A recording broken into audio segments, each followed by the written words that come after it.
3절.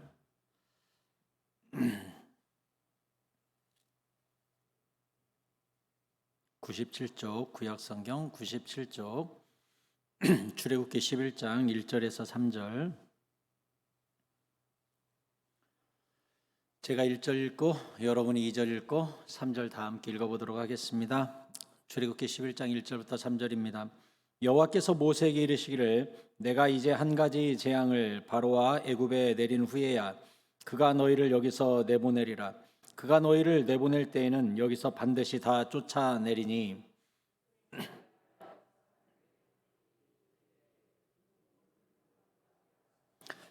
함께 있습니다. 여호와께서 그 백성으로 애굽 사람의 은혜를 받게 하셨고 또 그 사람 모세는 애굽 땅에 있는 바로의 신하와 백성의 눈에 아주 위대하게 보였더라. 아멘. 주님의 은혜와 능력이 여러분과 함께 하시기를 축복합니다.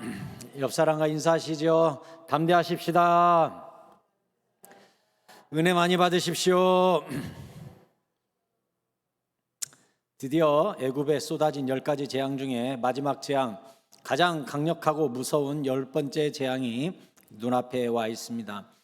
애굽의 모든 장자가 다 죽고 심지어 가축에 처음 난 것까지 다 죽는 10번째 재앙이 이제 와 있습니다. 다른 재앙과 달리 이 10번째 재앙은 여기 출애굽기 11장부터 13장까지 굉장히 긴 설명과 명령들이 나옵니다. 심지어 이스라엘 명절이 되죠. 6월절이.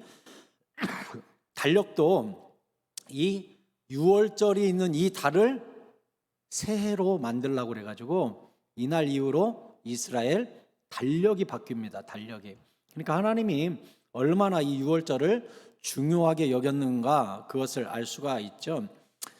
이게 바로 구약 역사 가운데서 이후에도 시편이나 자꾸 그 6월절이 계속 언급되는 이유가 결국은 이 6월절이 예수님의 십자가 사건과 연결이 되기 때문에 10가지 재앙 중에도 가장 중요한 재앙이 되겠습니다.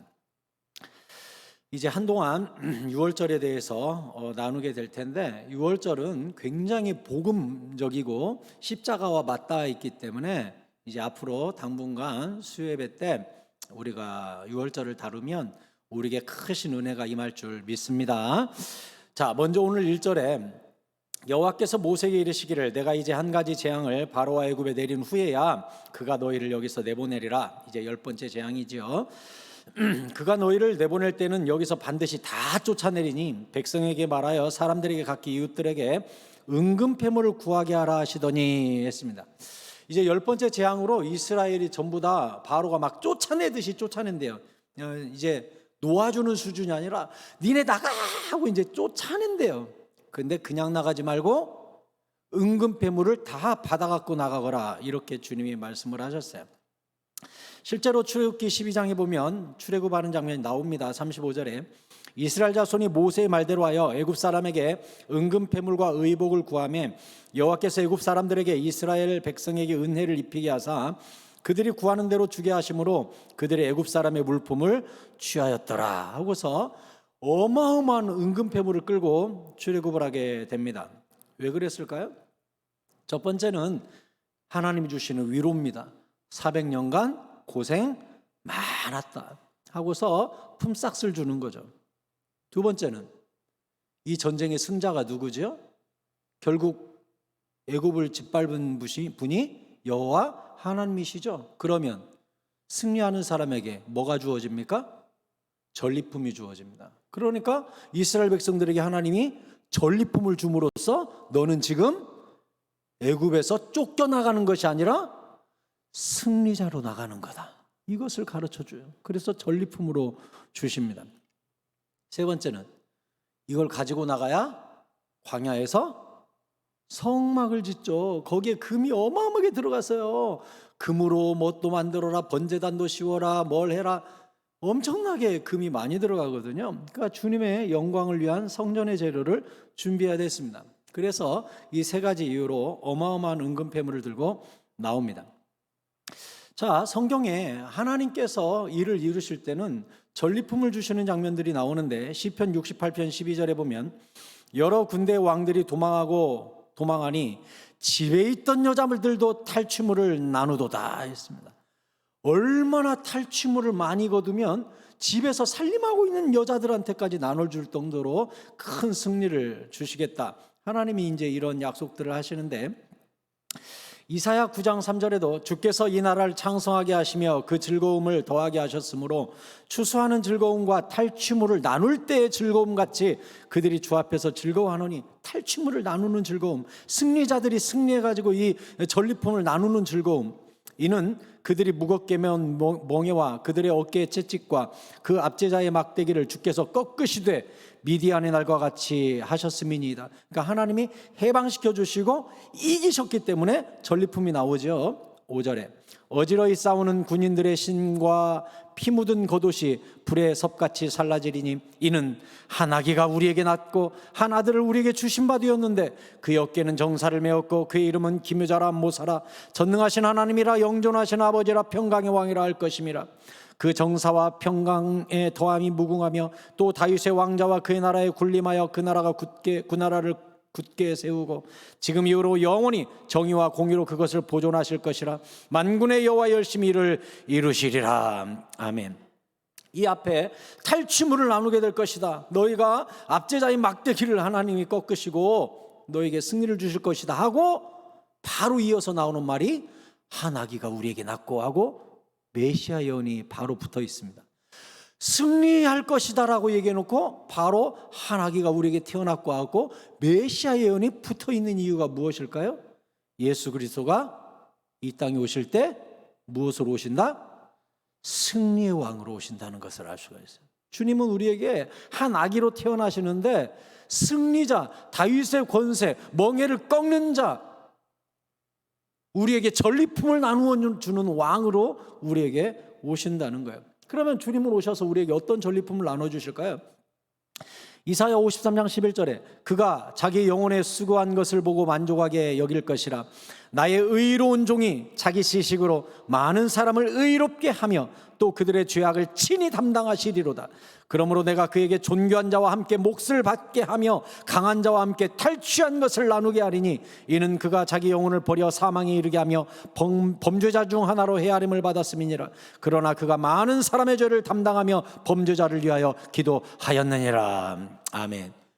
예수님이 십자가상에 강도들과 함께 범죄자 취급받을 것도 기록되어 있고 그 범죄자를 위해 기도할 것도 성경이 다 기록이 되어 있죠.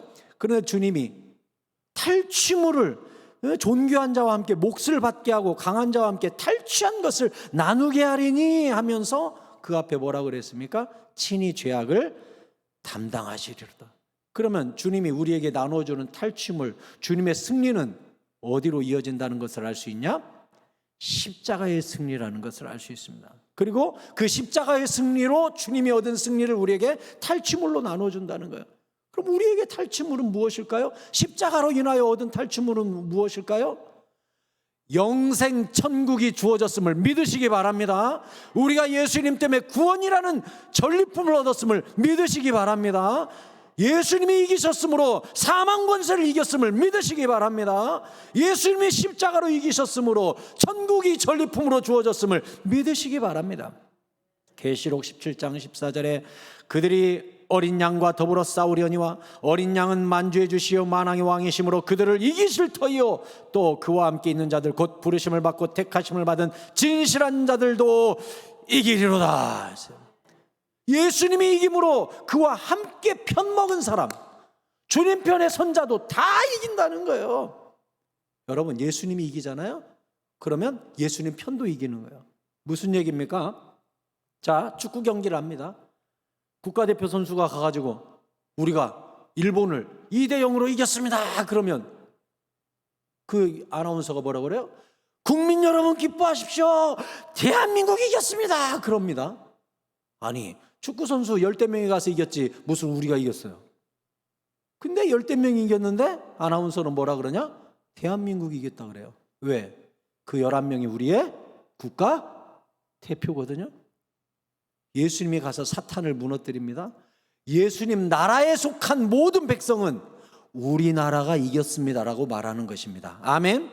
그러므로 우리가 진리 안에, 예수 안에 주님 편에 서는 것이 얼마나 중요한지 모릅니다. 그러면 그 혜택을 누리고 전리품을 나눠주시기 때문에 그래요. 그래서 주님이 내가 이겼다를 무엇으로 보이셨어요? 부활로 보이신 거예요. 부활. 그분이 죽음의 권세를 깨고 일어나서 죽음은 아무것도 아니요, 지옥 권세도 아무것도 아니라는 것을 은혜로, 복음으로 우리에게 선포해 주셨습니다. 그리고 우리도 예수님 편이 되는 바람에 죽음을 두려워하지 않고, 지옥도 두려워하지 않고 천국의 상속자가 된 거예요. 성경에 나오는 승리는 결국 죽음의 승리로 이어져야 됩니다. 이 땅에서 전리품이라고 부하고 잘 살고 합격하고 형통하면 뭐합니까? 100년이면 끝나버리는 것을. 진짜 승리는 영혼의 승리, 영원한 승리가 주어져야 합니다. 그게 바로 부활이에요. 그게 바로 천국이에요. 고린도전서 15장 54절에 이 썩을 것이 썩지 아니함을 입고 이 죽을 것이 죽지 아니함을 입을 때는 사망을 삼키고 이기리라고 기록된 말씀이 이루어지리라. 이기리라. 우리가 이기리라. 뭘 이겨요? 사망을 이겨요. 지옥을 이겨버려요. 죄의 싹은 사망이기 때문에 주님이 죄를 해결하면 뭣도 해결해야 돼요? 죽음도 해결되는 거예요. 죽음이 어디서 왔기 때문에?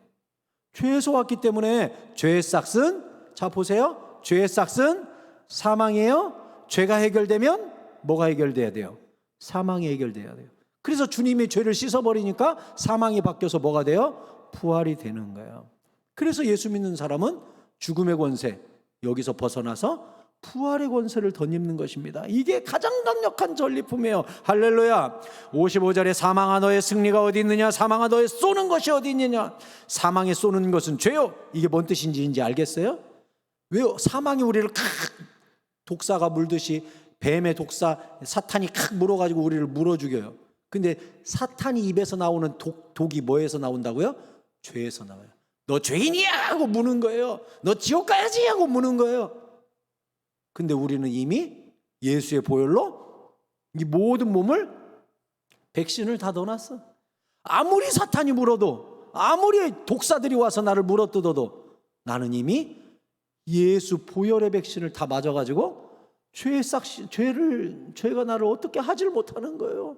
이미 예수와 함께 십자가에서 못 박혀가지고 거듭나 버렸거든요. 거듭나 버렸어. 죄와 상관이 없는 육체가 돼버렸거든요. 그래서 57절에 우리 주 예수 그리스도로 말미암아 우리에게 승리를 주시는 하나님께 감사하노니 했어요. 우리의 궁극적인 승리는 어떤 승리예요? 죄에 대한 승리요? 죽음에 대한 승리예요. 이게 가장 강력한 승리의 전리품인 거예요. 그래서 심판날 주님께서 말씀하시기를 마태복음 25장 34절에 그때 임금이 그 오른편에 있는 자들에게 이르시되 내 아버지께 복받을 자들이여 나와 창세로부터 너희를 위하여 예비된 나라를 상속받으라. 이 날이 기대되지 않습니까? 그 심판날 이 예비된 천국을 상속받으라. 아멘. 이게 우리의 가장 강력한 전리품의 영적 전리품. 이 땅의 전리품 좋아하지 마세요. 이 땅의 형통 부러워하지 마세요. 죄인들의 형통도 죄라고 성경이 기록되어 있잖아요. 크리스찬이 돈 많아 봐요. 만약에 여러분이 한 500억씩 있어 봐요. 기도하러 한 명도 안 왔어요. 내가 알지. 다 돈 쓰러 갔어요. 성공 그렇게 좋아하지 마세요. 때로는 가난 때문에 기도하고, 아파서 기도하고, 자식들 때문에 기도하고, 그것들이 사실은 나를 살리고 있는 거예요. 살리고 있는 거예요. 그런 문제들이 나를 붙잡고 예수님에게 잼매주는 거예요. 묶어주는 거예요. 이 풍랑 인하여 더 빨리 나아갑니다. 찬송가에도 있잖아요. 그러니까 이 땅의 형통 너무 부러워하지 마세요. 주시면 감사한 일이지만 없으면 기도할 제목 주셔서 감사합니다 하고 주님께 더 매달리는 거예요. 얼마나 감사해요. 모세는 당당했고 바로의 신하와 백성들의 눈에 위대한 존재로 보였습니다. 3절에 여호와께서 그 백성으로 애굽 사람의 은혜를 받게 하셨고 또 그 사람 모세는 애굽 땅에 있는 바로의 신하와 백성의 눈에 아주 위대하게 보였더라 했습니다. 왜 모세와 아론이 그냥 위대하게 보였어요? 10가지 재앙이 막 쏟아지니까 출애굽기 7장 1절에 여호와께서 모세에게 이르시되 볼지어다 내가 너를 바로에게 신같이 되게 하였은즉 내 형 아론은 내 대언자가 되리니 했습니다. 지금 하나님이 모세를 신처럼 보이게 해주겠다고 했고, 신처럼 보이니까 재앙들이 쏟아지니까 이제 애굽 백성과 바로와 신하들이 덜덜덜 떠는 영적 권세가 그에게 있었습니다. 그래서 나중에 출애굽할 때 애굽 사람 말고 애굽의 포로로 끌려왔던 수많은 잡족들이 함께 출애굽을 합니다. 왜 그러냐? 너무나 모세가 두려웠고 이게 진짜 신이구나라고 느꼈기 때문에 그래요. 출애굽기 12장 37절에 보면 이스라엘 자손이 람셋을 떠나서 숫곳에 이르니 유아에 보행하는 장정이 60만 가량이요 수많은 잡족과 양과 소와 심히 많은 가축이 그들과 함께 하였으며 했어요. 수많은 잡족들이 같이 출애굽했어요. 이스라엘 백성만 출애굽한 거 아닙니다. 그때 와 있던 수많은 노예들도 다 같이 출애굽해 버렸어요. 왜? 진짜구나. 진짜 신이 여기 있구나. 애굽을 짓밟는 진짜 신이 여기 있구나 하고 따라 나간 거예요. 이게 진짜구나 하고. 에스더 시대에도 하나님이 유다 백성을 높여가지고 아수에로 왕을 통하여서 에스더를 통하여서 놀라운 일들을 행하고 하만을 짓밟으시고 이렇게 세계 정세가 돌아가니까 어떤 일이 생겼어요? 에스더 8장 16절에 유다인에게는 영광과 즐거움과 기쁨과 존귀함이 있는지라 왕의 어명이 이르는 각 지방 각 읍에서 유다인들이 즐기고 기뻐하여 잔치를 베풀고 그날을 명절로 삼으니 본토 백성이 유다인을 두려워하여 유다인 되는 자가 많더라. 오히려 본토인들이 호적을 바꿔요. 나 유다인 할래 하고 막 이민 절차를 밟고 국적을 바꾸는 일들이 많이 일어났다는 거예요. 여러분, 전도가 저절로 된 거죠. 하나님의 능력이 나타나니까 막 잡족들이 따라 나오고 호적을 바꾸고 나도 유다인 할래 이런 일들이 막 벌어진 거죠. 여러분, 신약 교회에 성령이 임했을 때도 동일한 사건이 있습니다. 사도행전 2장 42절에 그들이 사도의 가르침을 받아 서로 교제하고 떡을 떼며 오로지 기도하기를 힘쓰니라. 사람마다 두려워하는데 사도들로 말미암아 기사와 표적이 많이 나타나니 믿는 사람이 다 함께 있어 모든 물건을 서로 통용하고 또 재산과 소유를 팔아 각 사람의 필요를 따라 나눠주며 날마다 마음을 같이하여 성전에 모이기를 힘쓰고 집에서 떡을 떼며 기쁨과 순전한 마음으로 음식을 먹고 하나님을 찬미하며 또 온 백성에게 칭송을 받으니 주께서 구원받는 사람을 날마다 더하게 하시니라. 여러분, 전도가 여기서도 저절로 됐습니다. 왜요? 그들이 모여서 기도하는데 성령이 임하고 능력이 나타나니까 예루살렘 도성에 두려움이 임했다 그랬어요. 여러분, 복음이 가는 곳에 두려움이 있어요. 영적 권세가 있어요. 영력이 나타나요. 주님의 임재가 나타났어요. 그러니까 세상이 두려워하고 땅이 진동했던 거예요. 여러분, 부흥과 전도는 언제 일어나는 줄 압니까? 영권이 회복되고 말씀에 두려움이 임할 때 회개 역사도 일어나고 복음 전파 역사도 일어나요. 제가 며칠 전에 목사님 부부 8가정 모인 사적인 모임에 갔습니다. 8명 중에 목사님 4분이 쓰러졌던 경험을 말씀하시는 거예요. 한 분은 암 걸렸다가 암 거의 회복됐을 때쯤 뇌경색으로 쓰러졌어요. 나이가 50대 후반밖에 안 됐어요. 한 분은 50대 초반밖에 안 됐는데 몇 년 전에 설교하다가 떨어졌어요. 그게 한 번이냐? 목욕탕에 갔다가 목욕탕에서 또 떨어져가지고 두개골이 골절됐어요. 또 한 분은 급성 간으로 얼굴이 노랗게 되니까 사람들이 당신 이상하다 병원 가봐라 갔더니 간 수치가 정상인이 한 30 정도 된답니다. 3,000. 아니 10배도 아니고 100배. 의사가 간 이식 안 하면 죽는다 그랬대. 사모님이 그래요. 우리 남편 지금 살아있는 것만도 자기는 너무 감사하다고. 그러니까 옆에 있는 목사님 한 분이, 형님, 저도 뇌경색으로 떨어졌잖아요. 그분도 50대 초반인 8명 중에 4명이 뇌경색, 암, 간. 아니, 왜 목사님들이 왜 이렇게 아프죠? 왜 이렇게 행복하지 않죠? 왜 이렇게 벌벌벌 두려워하면서 목회를 하고 있죠? 제가 너무 속이 상했어요. 다 50대 초반 중반밖에 안 됐거든요. 근데 그 중에 4명이 뇌경색, 간, 암. 이게 뭔 일입니까? 식사 끝나고 3355 모여서 얘기해 보니까 행복하다는 사람이 하나도 없어요. 나 목회하는 게 너무 행복해. 나 다시 태어나도 목사할 거야. 한 명도 없는 거예요. 괴로운 이야기들을 하시는 거예요, 다들. 제가 다 듣고 나서 이렇게 말했습니다. 여러분, 왜 한국 교회가 이렇게 됐고 왜 목사님들이 이렇게 되었다고 생각합니까? 왜 세상이 교회를 두려워하지 않고 교인들은 왜 목사님을 두려워하지 않게 됐을까요? 왜 목회자에 대해서 함부로 대하고 원한을 품고 괴롭히게 됐을까요? 여러분, 이유가 뭐라고 생각합니까? 전부 한숨만 쉬죠. 그래서 제가 그랬어요. 두려움을 회복해야 된다.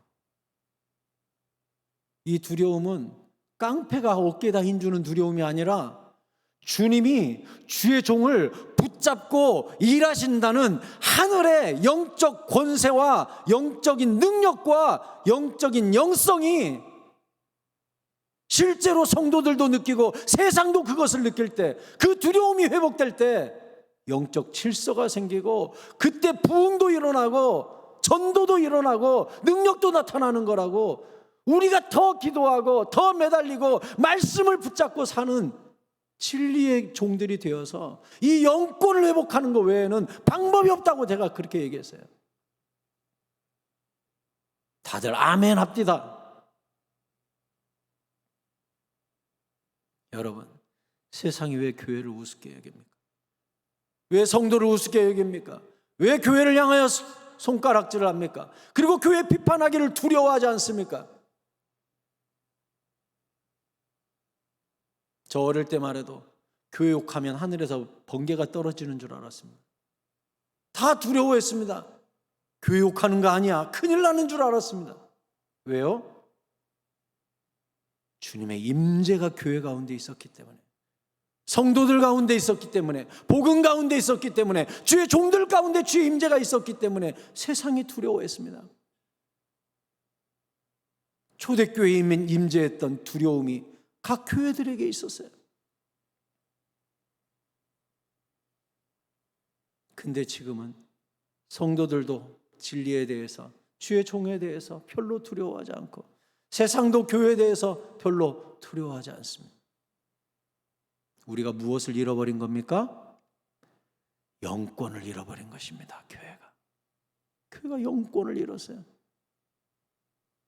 그러면 이 영권은 어디에서 옵니까?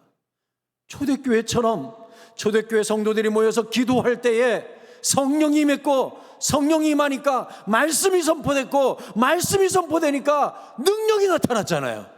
병이 나았잖아요. 기적들이 일어나잖아요. 그러니까 세상이 두려워했어요. 제가 여러분에게 다시 말씀드립니다. 순서가 있어요. 초대교회 성도들은 기도했어요. 그리고 성령이 임재했어요. 그리고 성령의 말씀이 선포됐어요.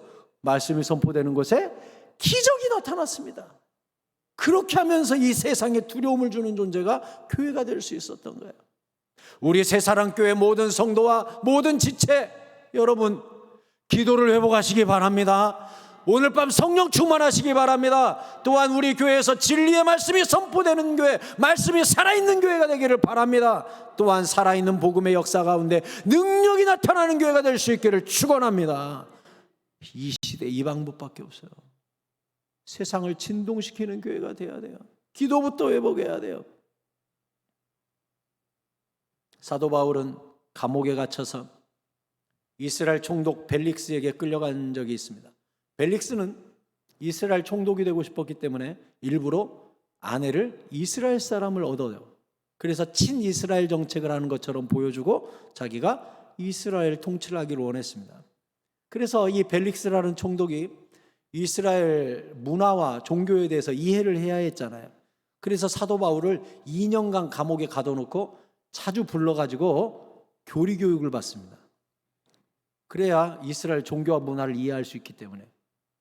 그리고 벨릭스가 총독 될 즈음에 예수님의 죽음과 맞물려 가지고 알 필요가 있었어요. 예수에 대해서. 그래서 벨릭스 총독 당시 바울이 2년간이나 총독 근처 감옥에 갇혀 있었습니다. 시시때때로 불러냈거든요. 자, 봅시다. 총독 앞에 사도 바울이 섰던 모습이 사도행전 24장에 나옵니다. 24장 24절에 수일 후에 벨릭스가, 이 벨릭스 총독이에요, 그 아내 유대 여자, 그러니까 아내를 유대 여자 얻었어요. 총독 유대 지역 하고 싶어가지고 드루실라와 함께 와서 바울을 불러 그리스도 예수 믿는 도를 듣거늘, 어디 나도 이제 이스라엘 문화 좀 알아보자. 너 예수 얘기 좀 해봐. 예수가 십자가에 죽었다며. 나 그 종교 좀 알고 싶다 하고 얘기해보라는 거예요. 자, 포로입니다. 포로 바울이 총독 벨릭스 앞에 서서 야, 기독교가 뭐야? 설명 좀 해봐. 했습니다. 자, 25절. 바울이 의와 절제와 장차 오는 심판을 강론하니 벨릭스가 두려워하여 대답하되 지금은 가라. 내가 틈이 있으면 너를 부르리라. 총독 앞에서 사도 바울이 의에 대해서, 의는 어디에서 나오죠? 십자가죠. 십자가에서만 우리가 의롭게 되니까 십자가를 말한 것입니다. 그 다음 절제, 구원 이후에 네가 어떻게 살아야 되는지 구원 이후의 삶을 가르쳤습니다. 자, 의는 뭐라고요? 십자가. 절제는 십자가를 통과한 자의 삶. 그리고 나서 무슨 얘기했다고요? 장차 오는 심판을 이야기한 거예요. 십자가와 성도의 삶과 심판, 이 세 가지를 말한 거예요. 그랬더니 벨릭스가 어떻게 했다고요? 덜덜덜 떨었다는 거예요. 여러분, 죄수의 말을 듣고 총독이 떱니다. 이해가 됩니까? 사실 총독 앞에 섰으면 죄수가 떨어야 되는 거 아닙니까? 총독이 죽이라고 하면 얼마든지 죽일 수 있는 사람입니다. 그러면 죄수가 총독 앞에서 떨어야 되는 거 아닙니까? 그런데 죄수 바울 앞에서 총독이 덜덜덜 떨면서 지금은 가, 나중에 부를게. 덜덜 떨었다는 거예요. 더 이상 들을 수가 없어서 무서워가지고. 사도 바울이 이 담대함은 어디서 나왔습니까? 사도 바울은 이 죄수의 신분에 총독 앞에서 어떻게 총독을 덜덜덜 떨게 만드는 능력을 낼 수가 있었습니까? 바울에게 하나님이 함께 하시고 성령이 함께 하시고 진리의 말씀이 함께 하니까 총독이 벌벌벌 떠는 것입니다.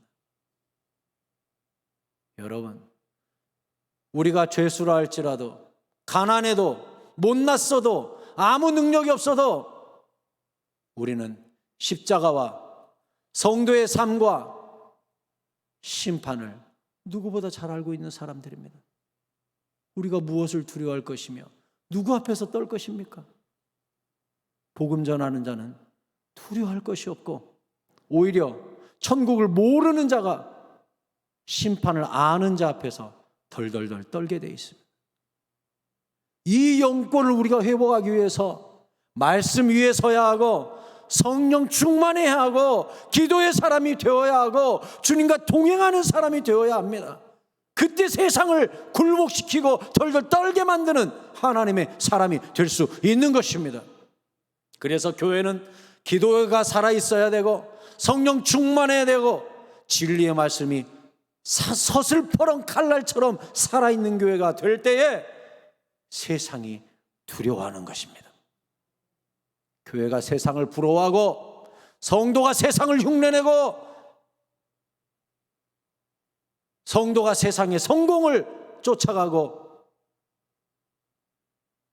돈 벌었다고 간증하러 다니고 병 나았다고 간증하러 다니고, 그게 아닙니다. 그것은 주님의 은혜 주신 은혜의 지극히 일부일 뿐, 우리가 가진 가장 강력한 성령의 검이 있으니 진리의 검, 말씀의 검, 복음의 검이 우리에게 있는 것입니다. 십자가가 있습니다. 우리는 천국을 알고 있습니다. 심판을 알고 있습니다. 이보다 더 큰 영적 권세가 어디 있습니까? 바울의 당당함을 보십시오. 올바른 복음을 선포하고 있을 때, 진리가 진리로 선포될 때 영권이 임하고 총독이 덜덜덜 떠는 것입니다. 예수님께서는 70명의 전도자들을 파송했습니다. 가서 복음을 전하라. 70명이 갔다 와서 전도보고를 했습니다. 보낼 때 그냥 보낸 게 아니었거든요. 권세를 줘서 보냈다 그랬어요. 권세. 이 권세가 무슨 권세죠? 말씀의 권세예요. 천국 권세예요. 복음이에요. 복음을 알려주고 보냈다는 거예요. 말씀, 복음, 천국, 진리를 가지고 파송받았어요.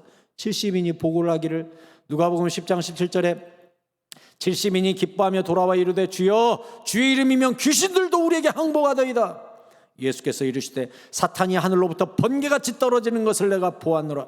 내가 너희에게 뱀과 전갈을 밟으며 원수의 모든 능력을 제어할 권능을 주었으니 너희를 해칠 자가 결코 없으리라. 그러나 귀신들이 너희에게 항복하는 것으로 기뻐하지 말고 너희 이름이 하늘에 기록된 것으로 기뻐하라 하시니라. 아멘. 예수님께서 이 70명을 파송할 때 뱀과 전갈을 밟으며 원수의 모든 능력을 제어할 권능을 너희에게 주었으니 너희를 해칠 자가 전혀 없다. 이 말을 듣고 나아갔더니 귀신들이 뚝뚝 떨어지고 사탄이 번개같이 팍팍팍 떨어지더라는 거예요. 뭐 때문에요? 이 사람들이 붙잡고 있는 말씀의 권능 때문에.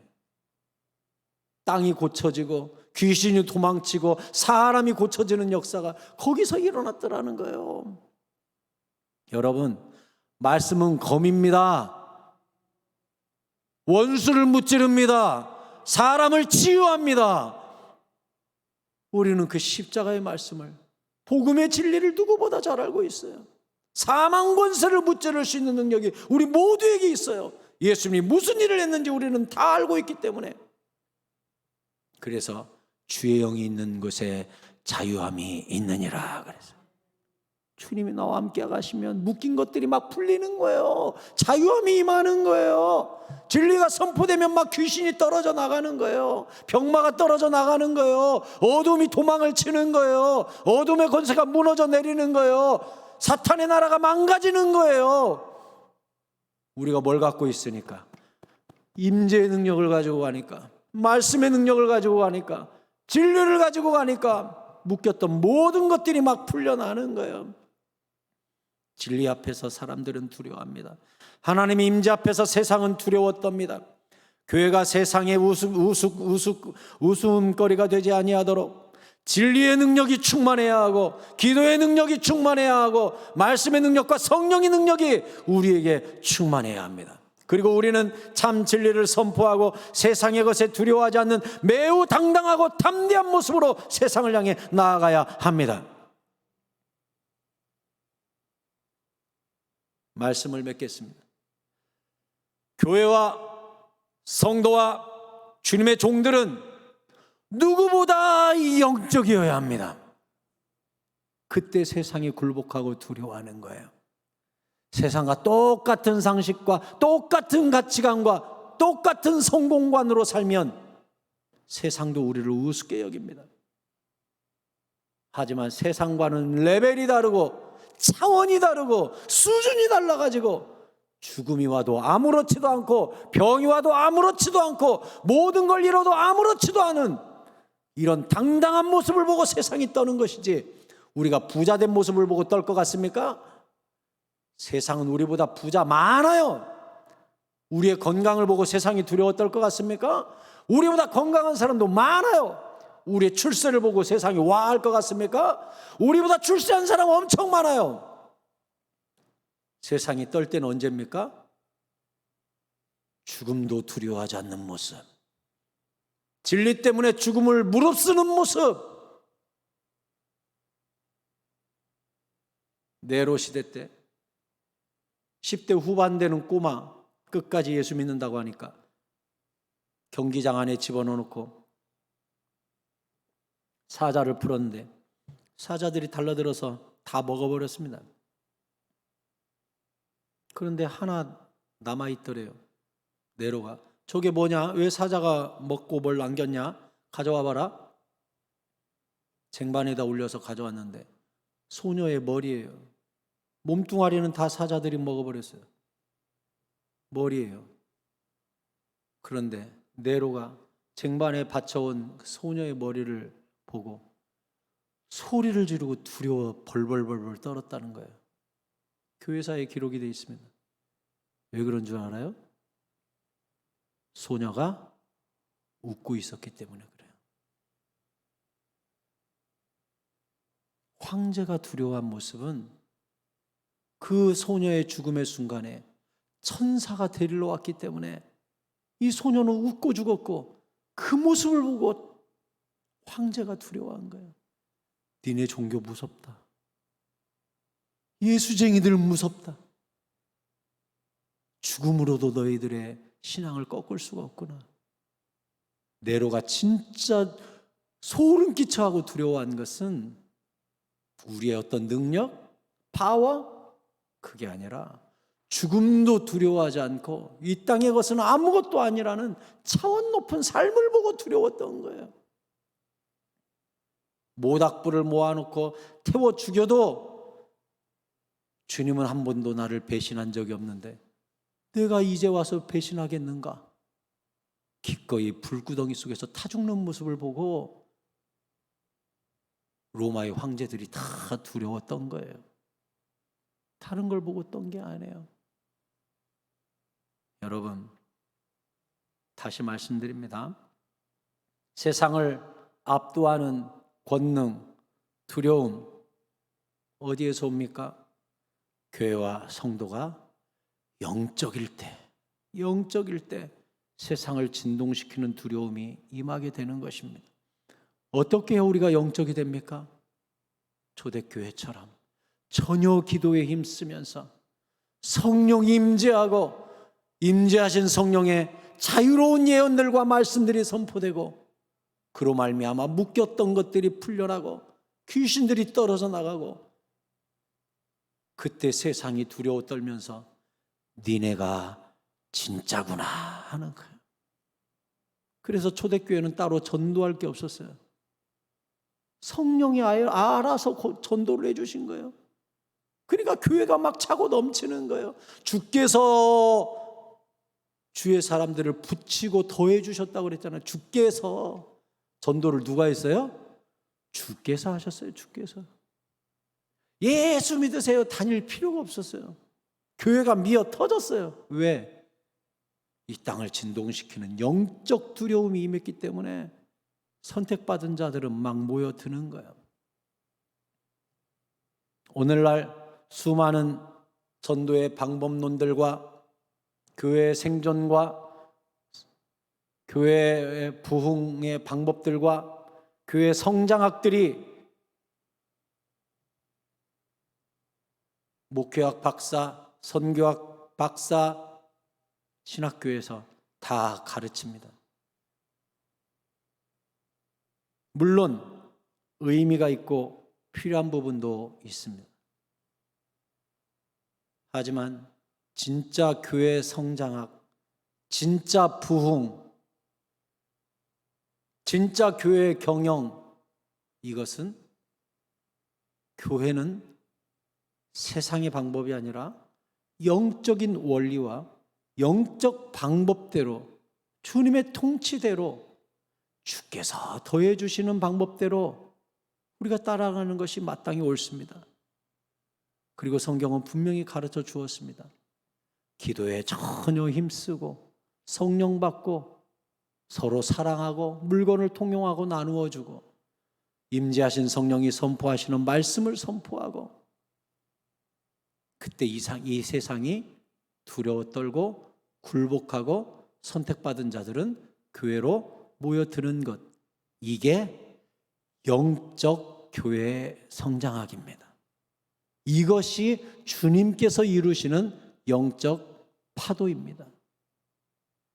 저는 기독교 후퇴하고 있고 교회들이 문을 닫고 있고 코로나라는 직격탄으로 많은 교회 출석 성도가 줄어들고 있는 이때에 다시 한번 광주 땅에 그리고 우리 교회 이 민족 가운데 회복의 역사와 부흥의 역사가 일어나기 위해서는 우리 교회로부터 기도 운동을 시작하고 성령의 충만함을 받아 성령 충만 받은 자들이 말씀을 능력 있게 선포하고 성령 충만 받은 자들이 선포하는 말씀을 주님이 책임져 버리고 자유함이 임해 버리고 세상을 두려워 떨게 만든다면 다시금 이 도시와 이 민족 가운데 성령의 역사와 제3의 부흥의 시대가 도래할 거라고 저는 믿습니다.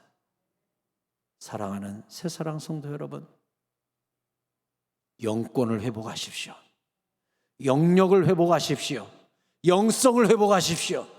그러기 위해서는 우리가 다시 한번 기도 운동을 일으키고 주의 종의 말씀에 아멘하고 순종하고 하나 되어주고, 제가 사랑하는 돌아가신 정필도 목사님이 저희 영적 아버지죠. 부산에 출석성도 4만 명, 5만 명 되니까 엄청난 교회죠. 그분이 쓰신 책이 있습니다. 책 제목이 뭔지 알아요? 교회는 목사만큼 행복하다. 책 제목이 그래요. 교회는 목사만큼 행복하다. 그 책 읽어보면 어마어마한 영적 진리들이 쏟아져 나와요. 왜 그 책 제목이 나올 수밖에 없는가를 알게 돼요. 교회는 목사만큼 행복하다. 저도 그 책을 알기 때문에 행복하려고 굉장히 애를 씁니다. 그게 영적으로 맞거든요. 목사님이 행복한 것만큼 교회는 행복하게 돼 있어요. 목사님이 우울해 보십시오. 이 앞에서 맨날 우울한 이야기 합니다. 그러면 성도들이 우울해져요. 목사님이 행복해 보십시오. 행복한 말씀이 또 거기서 나옵니다. 그럼 또 교회가 또 행복해지거든요. 여러분, 제가 종종 말씀드립니다마는 주의 종에게 잘하세요. 잘하세요. 목사님하고 친해지면 옆에서 뱁새 눈하고 이렇게 쳐다보고, 그게 얼마나 유치한 건지 몰라요. 그러지 마세요. 목사님하고 친하게 지내세요. 가까이 지내야 기도 제목도 나누고 그래야 주의 종이 안수도 해주고 기도도 해주지. 안 그렇습니까? 목사님하고 가까이 지내세요. 그리고 기도도 받으세요. 기도 제목도 나누세요. 왜 목사님한테 얘기했어? 왜 그럽니까? 이해가 안 되네. 목사님이 알아야 기도를 하죠. 목사님께 자꾸 알려주고 힘들다고 말하고 기도해달라고 부탁도 하고 문자도 보내고 가까이 지내세요. 목사님하고 가까이 지내서 손해볼 일 있습니까? 전혀 그런 거 없어요. 하나님은 주의 종을 통해서 일하시거든요. 주의 종을 통해서. 이제 우리가 빌립보서 주일낮에 설교하고 있죠. 빌립보서 우리가 4장 이제 끝나버리면 곧 끝납니다. 이제 빌립보서 사도 바울이 인사하는 장면이 곧 나와요. 이제 빌립보서 끝납니다. 그러면 제가 계시록 설교할 거예요. 계시록에 보면 지금 제가 설교를 조금 계시록을 만지고 있는데, 계시록 1장 처음 시작할 때 7교회 나오죠. 그때 흰 옷을 입은 주님이 예수님께서 7 금촛대 사이에 가면서 손에 7 별을 쥐고 말씀하시는 장면이 나와요. 그 7 별이 뭐예요? 나와 있어요. 주의 종이라고. 7 촛대는 교회라 그랬어요. 주님이 7 별 주의 종을 붙잡고 7 촛대 교회에게 말씀하시고 교회에 역사하신다고 나와 있어요. 예수님도 주의 종을 붙잡고 일하셔요. 그러면 당연히 주의 종을 통해 공급받고 주의 종을 존경하고 거기서 말씀을 듣고 내가 꼴을 얻고 주의 종과 가까이 하는 것이 당연하고 그 질서에 순종하는 것이 당연하죠. 왜? 주의 종을 누가 붙잡고 있으니까? 예수님이 붙잡고 일하고 있으니까. 중요하죠. 그래서 제가 계속 생각해요. 그래, 교회는 목사만큼 행복하지. 내가 더 행복해야 된다. 내가 더 사랑해야 된다. 더 충만해야 된다. 사랑의 콩깍지가 씌어야 된다. 그래서 늘 성도들을 위해 더 기도하고 더 안아드리려고 하고 힘든 것도 있죠. 왜 이렇게 저 성도는 말을 안 듣나? 그런 때도 있죠. 하지만 돌아서서 주여 더 사랑하게 해주세요. 기도를 더 하죠. 제가 종종 말씀드립니다마는 저는요, 주님도 아셔요. 우리 성도님들 다 사랑해요. 주님이 아셔요. 승보가 아무개는 미워하잖아. 한 명도 없어요. 왜? 미우면 더 기도해버리거든. 꼴 보기 싫으면 더 기도해버리거든. 사랑하게 해달라고. 사랑될 때까지 기도해버리거든. 그래서 저는요, 우리 성도들을 다 사랑해요. 얼마나 예쁜지 몰라요. 그냥 보면 웃음이 저절로 나요. 그냥 너무 좋아서, 다 이뻐서. 그 마음속에는 그게 있죠. 교회는 내가 행복해야 돼. 그래야 교회가 행복한 거야. 내가 행복해야 능력의 말씀, 행복의 말씀이 나오지. 내가 행복해야 돼. 주여, 내 안에 행복과 기쁨을 채워주세요. 늘 기도를 하죠. 내가 우울해버리면 교회가 처져버리니까 그러면 안 되잖아요. 주여, 나에게 기쁨을 채워달라. 이 기도를 많이 해요. 여러분, 저를 위해 기도할 때 그런 기도 좀 많이 해주세요. 우리 교회에서 제일 행복한 사람이 담임 목사님 되게 해주세요. 기도해 주세요. 우리 교회에서 가장 기쁜 사람이 우리 담임 목사님 되게 해주세요. 그 기도 좀 해주세요. 그게 제 기도 부탁이에요. 그래, 여기서 기쁨의 말이, 능력의 말이 여러분에게 나올 거 아니에요. 제가 다운되고 우울해지잖아요. 사탄이 기가 막히게 틈을 타요. 우울한 거, 슬픈 거, 이런 거 다 사탄이 틈타는 도구가 되기 때문에 기쁨으로 가득 채워놔요. 우리가 빌립보서 때 배웠잖아요. 항상 기뻐라, 쉬지 말고 기도하라, 범사에 감사하라, 항상 기뻐해라. 기쁨을 막 채워야 돼요. 기쁨이 깨지면 거기를 통해 사탄이 들어오고 불평을 집어넣고 비판을 집어넣으니까 그러면 안 되잖아요. 기쁨은 영적인 일이거든요. 기뻐야 돼요. 여러분 자신을 위해서도 찬양하라 내 영혼아, 찬양하다가 2절은 기뻐하라 내 영혼아 하는 거예요. 아멘. 기쁨이 차야 사탄이 못 들어오지. 기쁨이 가득 차야. 찬양하라 내 영혼아. 2절은 기뻐하라 내 영혼아, 송축하라 내 영혼아, 기도하라 내 영혼아 하고 막 선포하면서 나를 지키는 방패 기도를 하셔야 돼요. 방패 기도를. 안 그러면 사탄이 들어오니까. 말씀을 맺겠습니다.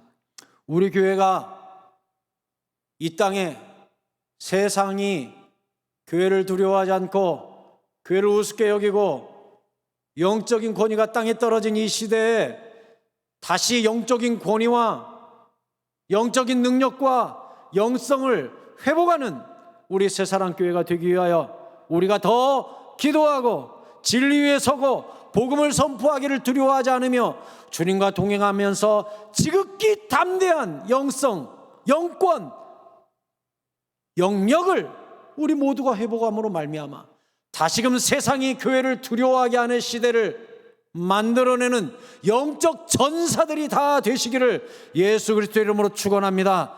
오늘 특별히 강력한 기도 가운데 성령의 임재를 여러분 모두가 경험하시고 그 성령의 임재 가운데 말씀의 능력과 말씀의 증험이 나타나고 여러분이 가는 곳마다 어둠의 권세가 떨어져 나가고 사탄이 떨어져 나가고 귀신들도 굴복하는 역사가 나타나기를 예수 그리스도의 이름으로 축원합니다. 축원합니다. 찬양하고 기도하겠습니다. 주님 내 길 예비하시니 우리 다 함께 박수하면서 힘있게 찬양하겠습니다.